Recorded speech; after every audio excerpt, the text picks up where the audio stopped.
নমস্কার, আমি পার্থ শেখর চ্যাটার্জি। আপনাদের সকলকে স্বাগত আমার YouTube channel animals and pets with পার্থতে। আজকের প্রতিবেদন খুব ইন্টারেস্টিং হতে চলেছে। আজকে আমি পেট ইন্ডাস্ট্রির বিষয়ে বলবো, যে ইন্ডাস্ট্রির সঙ্গে আজকে আমার আজকে দীর্ঘ 50 বছরের একটা যোগসূত্র আছে, এবং বছর 30 আগে থেকে আমি নানান দেশে গিয়ে বা 30 বছরের বেশি নানান দেশে গিয়ে পেট ইন্ডাস্ট্রি আমি স্টাডি করেছি। আমি তখন থাইল্যান্ডে, আমি কাছাকাছি দেশ নিয়ে বলবো, অন্যান্য দেশ আমি ছেড়েই দিচ্ছি। ওখানে গিয়ে আমি দেখেছি ওরা কত উন্নত মানের এই পেট ইন্ডাস্ট্রিটাকে একটা মানে স্ট্রিমলাইন করেছে, তাকে নিয়ন্ত্রণ করেছে, তাকে পথ দেখিয়েছে। আসলে কি জানেন, সরকার, যে কোনো সরকার, স্টেট, সেন্টার, তাদের উচিত ইনফ্রাস্ট্রাকচার এবং রাস্তা করে দেওয়া, যেখানে যে পদ্ধতিগতভাবে সাহায্য করা, যাতে কি এইসব ইন্ডাস্ট্রি মানে এগুলো ধরুন আজকের দিনে মানে এটা খুবই মানে একটা খুবই হাইলি ডেভেলপড একটা মানে আমি স্পোর্ট বলবো না, হাইলি ডেভেলপড একটা প্রফেশন এই পেট ব্রিডিং, পেট সেলিং, পেট ট্রেডিং, মানে পেট নিয়ে অনেক ট্রেনিং, গ্রুমিং ইত্যাদি ইত্যাদি। সে আপনি ঘোড়াই বলুন, কুকুরই বলুন, মানে বেড়ালি বলুন, পাখি বলুন, এটা একটা কিন্তু এটা বিরাট আকার, মাছই বলুন। এখন বিশ্বজুড়ে এইসব নিয়ে খুব মানুষের আছে, কারণ তারা এখন ছোট ছোট পরিবার, তার পরিবারের মধ্যে নেচারকে আনতে চায়। কেউ অ্যাকোয়ারিয়াম রেখে রাখতে চায়, কেউ হয়তো বা একটা বিড়াল পুষে নেচারের সঙ্গে তার যোগাযোগটা রাখতে চায়, কেউ একটা কুকুরের মাধ্যমে তার নেচারের সঙ্গে একটা যোগাযোগ রাখতে চায়।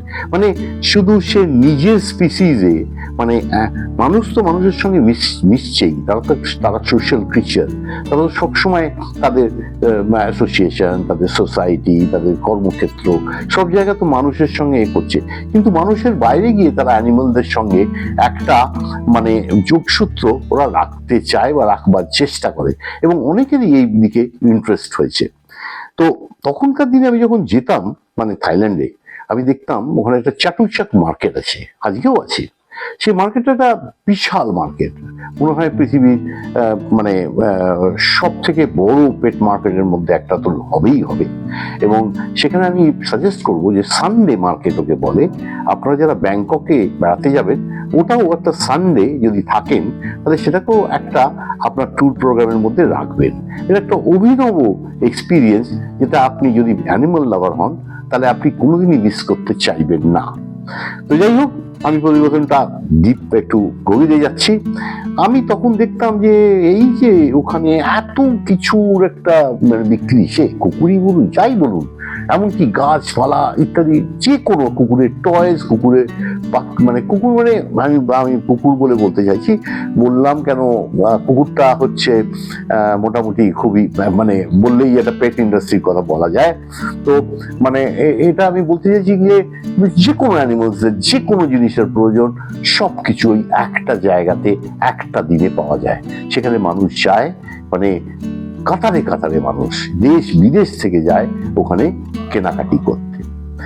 এই রকম মার্কেট, এই মার্কেটটা সানডে মার্কেট, কিন্তু এটা শনিবারে লেগে যায়।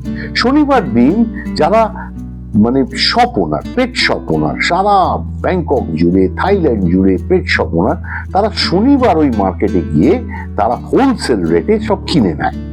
মানে এমনও যে অনেক, মানে আমি আমার এক বন্ধু ছিল, তার সেখানে একটা দোকান ছিল ওই চাটুচাক মার্কেটের মধ্যে, পার্মানেন্ট দোকান। তো সে বলতো, আমি আমার সন্তানদের পকেট মানি দিই না, তাদের শনিবার দিন আমি টাকা দিই, তারা কিছু কুকুর কেনে বা বেড়াল কেনে, যাই হোক, কিনে পরের দিন তারা হাটে বিক্রি করে। প্রথম দিন যেটা শনিবার, সেটা হোলসেল, মানে বেশি 3টে 6টা 8টা এরকম কিনতে হবে। তারপরের দিনটা হচ্ছে সিঙ্গেল পিস, তখন দামটা বেড়ে যায়। তো আপনাদের আমি বলি, এই যে আমাদের আজকের দিনে সারা মানে বাংলা জুড়ে, সারা ভারতবর্ষ জুড়ে ছোট ছোট টাউনে এখন এই পেট মার্কেট ডেভেলপ করছে। আপনি একটু দেখেন, নৈহাটি মার্কেট, তারপর আপনার কি বলে শ্রীরামপুর মার্কেট, কালীস্ট্রিট তো আছেই আছে, হ্যাঁ, তারপর যে কোনো মানে ছোট ছোট সব জায়গায় পাঠানগর মার্কেট, মানে সব জায়গাতে এরকম মার্কেট শুরু হয়ে গেছে, পাখির মার্কেট, কুকুরের মার্কেট, পায়রার মার্কেট, এরকম করতে করতে বিরাট আকারে একটা জায়গায় তারা ইয়ে করছে। কিন্তু সবটাই কিন্তু মানে এই যে মানুষ এই প্রচুর পাখি দেখবেন যে আপনার নিয়ে যাচ্ছে, বিক্রি হচ্ছে, মানে সবকিছুই এটা কিন্তু কাউর সাহায্যে নয়, তারা কিন্তু নিজেরাই এই প্রফেশনটাকে ডেভেলপ করেছে এবং এই মানে এই প্রজননটাকে ওরা শিখেছে কি করে ব্রিড করতে হয় এবং করে তারা নিজেদের একটা রুজি রোজগারের রাস্তা খুঁজে পেয়েছে। এবার আমাদের কি করণীয়? এটাকে তো অ্যাকসেপ্ট করতে হবে, এটা কিন্তু ওদের তো সাহায্য করতে হবে। আমরা ওদের কিভাবে সাহায্য করবো যাতে ইন্ডাস্ট্রিটা আরো সুন্দরভাবে চলতে পারে, ওদের রোজগার আরো বাড়ে এবং আমরা যাতে আমাদের স্ট্যান্ডার্ডটা সেই জায়গায় তুলবো যাতে আমরা এক্সপোর্ট করতে পারি। থাইল্যান্ড যেটা করে, থাইল্যান্ড সারা পৃথিবীকে এইসব জিনিস বিক্রি করে, পৃথিবীর বায়াররা সেখানে যায়। এরকম ছোট্ট নিদর্শন দিচ্ছি আমার আরো এর সঙ্গে, এই ইন্ডাস্ট্রির সঙ্গে কেন যোগাযোগ। আমি আমাদের এখানে ওয়াইল্ড কট ফিশ আমি এক্সপোর্ট করেছি, ছোট ছোট অ্যাকোয়ারিয়াম, মানে ছোট ছোট মাছ, এইসব মানে নর্থ বেঙ্গলের পাহাড়ি নদীতে নানান রকম পাওয়া যায়, যেমন টাইগার লোচ হলো, এরকম অনেক মাছ আছে। তারপর একটা মধ্যিখানে লাল, তাকে সোট ফিশ বলে এই জাতীয় ওরা, মানে ওই মাছটার সাংঘাতিক ডিমান্ড। ওই মাছটা ক্যাপটিভিটিতে এখনো থাইল্যান্ডে ব্রিড করতে পারেনি। এবং আমি কিছুদিন এক্সপোর্ট করেছি ওই মাছ, ওয়াইল্ড কট ফিশ। আমার এক মানে দাদা, উনি আজকে প্রয়াত, খুবই আমাকে স্নেহ করতেন, তো তার নাম মিস্টার সন্ময় সোম, এবং ওনার হোটেল হোস্ট ইন্টারন্যাশনাল বলে একটা তেঘরিয়াতে হোটেল ছিল, তার ছাদে আমরা অনেক অ্যাকুয়ারিয়াম করেছিলাম। সেখানে এই ওয়াইল্ড কট ফিশগুলো আসতো, মানে গ্রাম থেকে, মানে নর্থ বেঙ্গল থেকে সাপ্লায়াররা এসে দিত এবং সেখান থেকে প্যাক হয়ে আমরা থাইল্যান্ডে পাঠাতাম। এবার থাইল্যান্ডের বাইরেও একদিন এসেছিল আমাদের কাছে। আসলে কি, আমরা তো শুধু ওইটাই পাঠাচ্ছি। এই যে মাছগুলো খুব একটা যে কালারফুল তা নয়, কিন্তু এটা একটা ইউনিক, মানে ব্ল্যাক অ্যান্ড হোয়াইটের ওপর বা গ্রে অ্যান্ড হোয়াইটের ওপর, বা ওই যে বললাম রেড যে মধ্যিখানে ওই মাছটার আমি নাম ঠিক ভুলে যাচ্ছি, কিন্তু ওই মাছটা মানে সবাই জানে। ওইটা যদি আমি ধরুন 500 পিস দিতে পারবো, তাহলে তার জন্য কিন্তু টোটাল 10,000 পিস মাছ হয়তো বিক্রি হয়ে যাবে। ওই 500 পিস আমি দিচ্ছি, ওই মাছটা দিচ্ছি বলে। ওটা ছাড়া কিন্তু অর্ডার কমপ্লিট হবে না, নাহলে অর্ডারটাই পাবো না। তো এই জন্যে আমরা অর্ডার পেতাম, ওই জোগাড়ও করতাম। আমার একটি লোক ছিল যে এই কাজটি আমাদের জন্য করতো। এইবার আমি বলি, সেই মাছগুলো নিয়ে এসে থাইল্যান্ডের লোক, থাইল্যান্ডে তার বিরাট ফার্ম, সেখানে সে কালারফুল গোল্ডফিশ টোলফিশ ইত্যাদিতে ব্রিড করে। এইবার পুরো কনসাইনমেন্টটা কিন্তু ওইগুলো সমেত, এবং ওর কাছেও আবার বিদেশিদের ডিমান্ড আছে, তুমি এই ইন্ডিয়ান এই ওয়াইল্ড কট ফিশ গুলো তুমি দেবে এবং তার সঙ্গে তুমি এই মাছগুলো দেবে। যদি এগুলো দিতে পারো তবেই ওগুলো আমরা নেবো।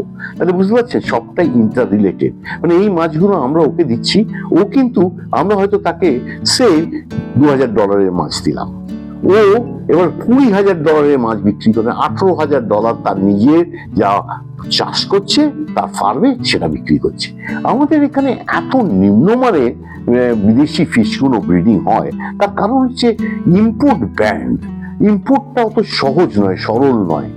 আমাদের ভাবতে হবে যে এখানকার মানুষ যারা এই কাজে মানে লিপ্ত, তারা কি করে এক্সপোর্ট করে। দেশের মার্কেট তো মানে খুব একটা মানে দাম পাবে না, যত দিন যাবে তার মার্কেটটা আরো স্যাচুরেটেড হয়ে যাবে এবং আরো রেট পড়ে যাবে। কিন্তু যদি একটা বাইরে পাঠাবার একটা ব্যবস্থা থাকে, যে আমরা যদি তাদের প্রসেসিংটা, কাগজপত্র, ডকুমেন্টেশন, বিভিন্ন দেশের বিভিন্ন কোয়ারেন্টাইন রুলস, এগুলো যদি আমরা তাদের সাহায্য করতে পারি, তাহলে কি হয়, আমাদের দেশের সব ব্রিডিং গুলো বিদেশে যেতে পারে। আমি এসবের সঙ্গে এখন আমি একদমই রিটায়ার্ড টু দ্যাট এক্সটেন্ট, কিন্তু আমি শক্ত যায় না, আমি এখনো রাখি, শখে ব্রিড করি। আমার একটা পেট ফার্ম করছি দার্জিলিং এর পাহাড়ে, সেখানে কিছু মানে ভেড়া, কিছু কুকুর, অল্প কুকুর আমার শখের, এবং আমার একটা ঘোড়া, এইসব নিয়ে আমার একটা ফার্ম। যাই হোক, সেটা তো আমার নিজস্ব ব্যাপার। কিন্তু আমি যেটা বলতে চাই, আমরা কিন্তু সে ব্রিডারই বলুন, যে কোনো মানে একটা আপনি যদি অর্গানাইজার হন, একটা মার্কেট তৈরি করেন যেখানে আপনি তারাও যদি আমার কাছে অ্যাডভাইস চাই, ইট ইজ টোটালি ফ্রি। সংস্থা হিসেবে আমার কাছে আসতে হবে, আমার কাছে অত তো সময় নেই। আর যদি কোনো সংস্থা চায় যে আমরা এটা করতে চাই, আমরা এটা কিভাবে হয় জানতে চাই, আমি তাদের কিন্তু এই বিষয়ে একেবারে কমপ্লিটলি ফ্রি। আমি আমার যেটুকুনি জ্ঞান আছে, আমার এই বহু দেশে গিয়ে এই যে আমি এতদিন যে সঞ্চয় করেছি, এগুলো আমি উজাড় করে দিতে একটুও দ্বিধা করবো না। আপনাদের আমার এটাই বক্তব্য যে আপনারা আজকের দিনে অনেকেই কমপ্লেন করছে এই আমাদের কুকুরের মার্কেট চলে গেছে। ন্যাচুরালি মানে যখন যে কুকুর 1 লাখ 1.5 লাখ টাকায় বিক্রি হতো, এখন সেই কুকুর 20-25 হাজার টাকায় বিক্রি করে বড় বড় ব্রিডাররা, আর মার্কেটে সেটা 10-12 হাজার টাকা। তো 10-12 হাজার টাকা মানে এই হাটগুলোতে, এবং ব্রিডারের ঘর থেকে বড় বড় ব্রিডাররা যারা একটু নিশ্চয়ই তাদের কুকুরের মানে কোয়ালিটি এটা ওটা সবই একটু সিলেক্টেড হবে, যেটা আমি অস্বীকার করছি না, তারা একটু বেশি দাম মানে কেন। তাহলে এই যে আপনার যে কোনো কুকুর একটা ব্রিডার হিসেবে আমি 1 লাখ নিচ্ছি, 1.5 লাখ নিচ্ছি, আমি অমুক আমি তমুক আমার নামে, হ্যাঁ, কোয়ালিটি কিন্তু আমরা এইগুলোকে কেন নষ্ট হয়ে গেল? কেন একটা কুকুরের লিটারে 1-2 কুকুরই ভালো হলেও হতে পারে যদি খুব আউটস্ট্যান্ডিং একটা কম্বিনেশন ব্রিড করা হয়, সেখানে 1 থেকে 10 নম্বর বাচ্চা সেই ব্রিডার 1 লক্ষ টাকা করে বিক্রি করে দিল। তার মানে কি হলো? বাজিগুলোও বিক্রি হলো 1 লক্ষ টাকায়। তাহলে কি হলো? বিদেশে কিন্তু এটা হয় না, তারা কিন্তু গ্রেডিং করে কিন্তু শো কোয়ালিটি করে বিক্রি করে, বাকিগুলো পেট হোমে পেট কোয়ালিটি কাগজ ছাড়া যাতে প্রজনন না করতে পারে, ব্রিড না করতে পারে, তারা দিয়ে দেয়। তাই এখানে কি হয়েছে, এই করে করে আর এই কাগজে জালিয়াতি করে, এই যে কুকুরের কাগজটা টোটালি জাল কাগজ বাজারে চলছে, একটা ওই সিন্ডিকেট যে চালাচ্ছে এবং তার চারাচামুন্ডরা এই করে তাহলে মানুষ শিখে গেছে যে আমাদের ওগুলো দরকার নেই, আমরা ভালো বাচ্চা হেলদি বাচ্চা আমরা দেখে নেবো। এখন মার্কেট থেকে কুকুর কেনে, আর যদি মানে 10টা লোক কুকুর কেনে, তার মধ্যে একটা লোক হয়তো বা 100টায় হয়তো 2টো লোক, তাহলে পার্সেন্টেজটা কি হচ্ছে? লোক কি করে? ব্রিডারের ঘর থেকে গিয়ে কেনে, বাকিটা দোকান থেকে কেনে। কেন? দামেও অনেক কম, তারা দেখে নিচ্ছে, তারা মানে রাজি আছে, তারা অল্প টাকায়, যেটা হয়তো ব্রিডারের ঘরে গেলে 50,000 40,000 আঁকবে, নানান রকম গল্প বলবে, সেখানে সে 10,000 12,000 টাকা দরদাম করে ভালোবেসে আপনাকে হাতে তুলে দিচ্ছে। তাই জন্য তাদের আমরা সাহায্য করতে হবে সকলকে, যে আমি তো তাদের মানে আপনি তো আটকাতে পারবেন না, তারা তো এই ইন্ডাস্ট্রিতে করে খাচ্ছে, তারা তো নিজেরা চেষ্টা করে এই জায়গায় পৌঁছেছে। সেই যে ছোট ছোট ব্রিডার, এই যে এত ব্লগার কাজ করছে, তারা সব ব্লগিং করছে, একটা কুকুরের লিটার একটা কোথাও হয়েছে, সেই ব্লগটা দেখে 2টো বাচ্চা বিক্রি হচ্ছে। তো এই যে একটা বিরাট একটা ইন্ডাস্ট্রি চলছে, সেটাকে কি করে গ্রো করবে, কি করে এটা কি হবে, সেটা আমাকে দেখতে হবে। তার মানে মার্কেট গুলোকে আমাদের নিয়ন্ত্রণ করতে হবে। কিভাবে? যে আমরা গালিব স্ট্রিটের যে মার্কেট, আপনি রবিবার দেখুন মানুষ ধাক্কাধাক্কি করছে, দাঁড়াবার জায়গা নেই, আপনি দাঁড়িয়ে যে একটা জিনিস দেখবেন কিনবেন তারও উপায় নেই। তাহলে কি হয়? শনিবার মার্কেটটা শুরু করতে হবে, যেখানে এই যে মানে 100-200 পেট শপ কলকাতার আশপাশে সব জায়গায় হয়ে গেছে বাংলায় বা আশপাশের স্টেট থেকে, তারা আসবে শনিবার দিন হোলসেলে কিনতে তাদের দোকানের জন্য। তারপরের দিন রবিবারকে একটু দামটা বেড়ে যাবে, তখন তারা ইন্ডিভিজুয়াল বায়ার কিনে, তাহলে ভিড়টা দুদিনে ভাগ হয়ে যাবে। ভাগ হয়ে গেলে অনেক আরামে কেনাবেচা করতে পারবে। এই ছোট ছোট হাটগুলোকে নিশ্চয়ই সেখানে দরকার। এবং এইসব জায়গায় কি হবে, মানে যদি আমরা কোনো রকম পার্মানেন্ট স্টল করে দিতে পারি, যেমন তারা গ্রামে গঞ্জে ব্রিড করছে, ধরুন ভালো ভালো মাছ ব্রিড করছে, সে 10টা স্যাম্পেল এনে একটা অ্যাকুয়ারিয়ামে ছেড়ে রাখলো, বললো আমার কাছে এরকম 5,000 মাছ আছে। তা কারণ কোনো একটা যদি বিদেশের অর্ডার হয়, আমরা যেটা ব্যাংককে গিয়ে দেখেছি, তারাও অ্যাকুয়ারিয়ামে তার কাউ যদি 5,000 দরকার হয়, ওরা ফার্ম থেকে ওই একই মাছ, একই লটের মাছ আপনাকে 5,000 দিয়ে দেবে। তো এই জন্যে আপনাদের কোয়ালিটিটাকে তুলতে হবে যদি আমরা এক্সপোর্ট করতে চাই। তাই এক্সপোর্টটা একদমই প্রয়োজন। আজকে আমাদের ভারতবর্ষ থাইল্যান্ডের থেকে অনেক গুণে বড়, এবং আমাদের এখানে যদি এইটা করে আমরা সারা পৃথিবীকে এই পেট সাপ্লাই করতে পারবো, কিন্তু আমাদের স্টকটা উন্নত মানের চাই। আমরা পেরেন্ট স্টকটা যদি, আর যদি গাছটা যদি টক আমের একটা গাছ হয়, সে তো টক আমই দেবে। আপনি ভালো জাতের ল্যাংড়া যদি লাগান তবেই তো ভালো জাতের ল্যাংড়া আশা করবেন, বা ভালো জাতের দামি আলফোনসো লাগালে তবেই তো আলফোনসো হবে। তো সেই জন্য আপনার গাছটা ভালো দরকার, ভালো জাতের দরকার। এই জন্য সরকারের অনেক রকম যে প্রচেষ্টা, এটার বিষয়ে নলেজ জানা দরকার। কাউকে পাঠিয়ে দিলাম, কেউ ভেবে দিলাম, যেটা এই করে দিলাম, এরকম করলে হবে না। আমি তো মানে আমার দিক থেকে যতটুকুন যে চাইবে, সে কোনো মানে সংস্থা হোক বা কোনো আমার সঙ্গে যদি আমি কিন্তু তাদের বিনা পয়সায় একদম, আমার এই স্টেজে আজকে আমি 70 ছুঁই আমার এই বয়স, এবং আমি পেট ইন্ডাস্ট্রি নিয়েই কাজ করেছি ভালোবেসে, এবং এটা আমার প্যাশন, এটা আমার প্রফেশন নয়। তো আজকের দিনে এইখানে দাঁড়িয়ে আপনাদের বলছি, আমাদের অনেক কাজ করার আছে। আজকে যদি এই ইন্ডাস্ট্রিটাকে মানে আরো উচ্চতর জায়গায় পৌঁছে দিতে পারি, এবং সেটাকে মানে বিশ্বমানের মানে জায়গায় আমরা পৌঁছে দিতে পারি, সেটার জন্য আমাদের সবাইকে সম্মিলিতভাবে চেষ্টা করতে হবে। নমস্কার। আমার এই প্রতিবেদনটা নিশ্চয়ই ভালো লেগেছে। আমি ভেঙে ভেঙে ছোট ছোট করে এগুলো নিয়ে বলবো, এক একটা আইটেম নিয়ে আমার কিছুটা নলেজ আছে। আমি এটা যদিও আমি কন্টিনিউয়াসলি রিসার্চ করি এবং শিখছি এবং আমার নলেজকে আপডেট করছি, কিন্তু তাও বলি আমার যেটুকুনি জানা আছে সেটুকুনি আপনাদের আমি দেওয়ার জন্য প্রস্তুত।